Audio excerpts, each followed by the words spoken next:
Halo teman-teman semuanya, kembali lagi bersama saya di channel ini. Hari ini kita akan membahas sebuah pertanyaan menarik yang sering muncul. Alkitab itu sebenarnya ditulis oleh manusia atau Tuhan? Pertanyaan ini sangat menarik karena menyentuh inti dari bagaimana kita memahami Alkitab. Mari kita bahas bersama dengan pikiran terbuka dan rasa hormat.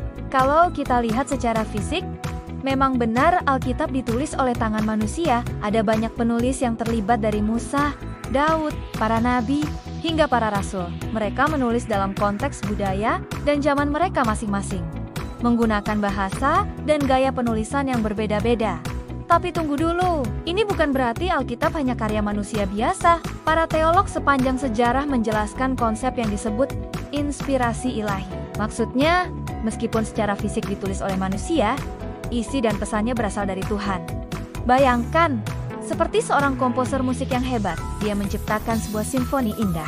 Tapi untuk memainkannya, dibutuhkan banyak musisi dengan alat musik yang berbeda-beda. Setiap musisi memainkan bagiannya dengan karakter unik mereka, tapi tetap dalam harmoni yang sama, mengikuti partitur dari sang komposer. Para sejarawan telah melakukan penelitian mendalam tentang proses penulisan Alkitab. Mereka menemukan bahwa meskipun ditulis oleh puluhan penulis berbeda, selama periode lebih dari 1.500 tahun, Alkitab memiliki kesatuan pesan yang luar biasa. Ini sesuatu yang sulit dijelaskan kalau hanya mengandalkan koordinasi manusia. Dokumen-dokumen kuno menunjukkan bagaimana para penulis Alkitab sendiri mengakui bahwa mereka menulis di bawah tuntunan Roh Kudus.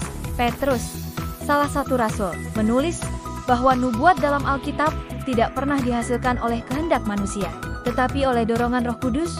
Orang-orang berbicara atas nama Allah. Menariknya, para penulis Alkitab tetap mempertahankan gaya dan kepribadian mereka masing-masing.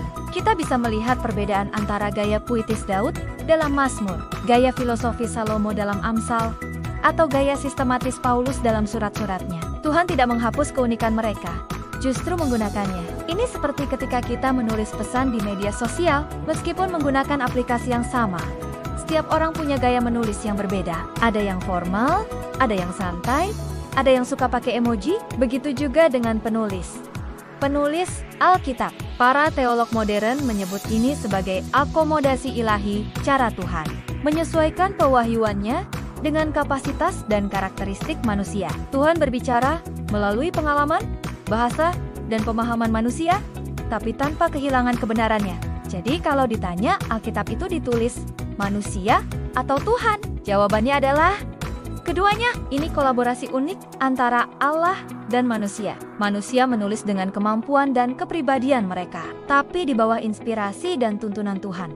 Pemahaman ini penting karena membantu kita menghargai dua aspek Alkitab. Di satu sisi, kita mengakui unsur manusiawi konteks sejarah, budaya, dan bahasa yang perlu kita pelajari. Di sisi lain, kita menghormati otoritas ilahi di baliknya.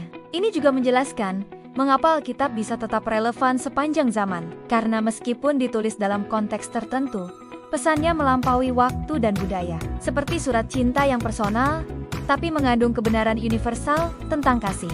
Yang menarik, penelitian arkeologi dan sejarah terus mengkonfirmasi keakuratan Alkitab. Penemuan-penemuan baru sering mendukung catatan-catatan dalam Alkitab, baik tentang tempat, peristiwa, maupun tokoh-tokoh sejarah. Tentunya masih banyak misteri seputar proses penulisan Alkitab, tapi justru ini yang membuat kita terus belajar dan menggali lebih dalam.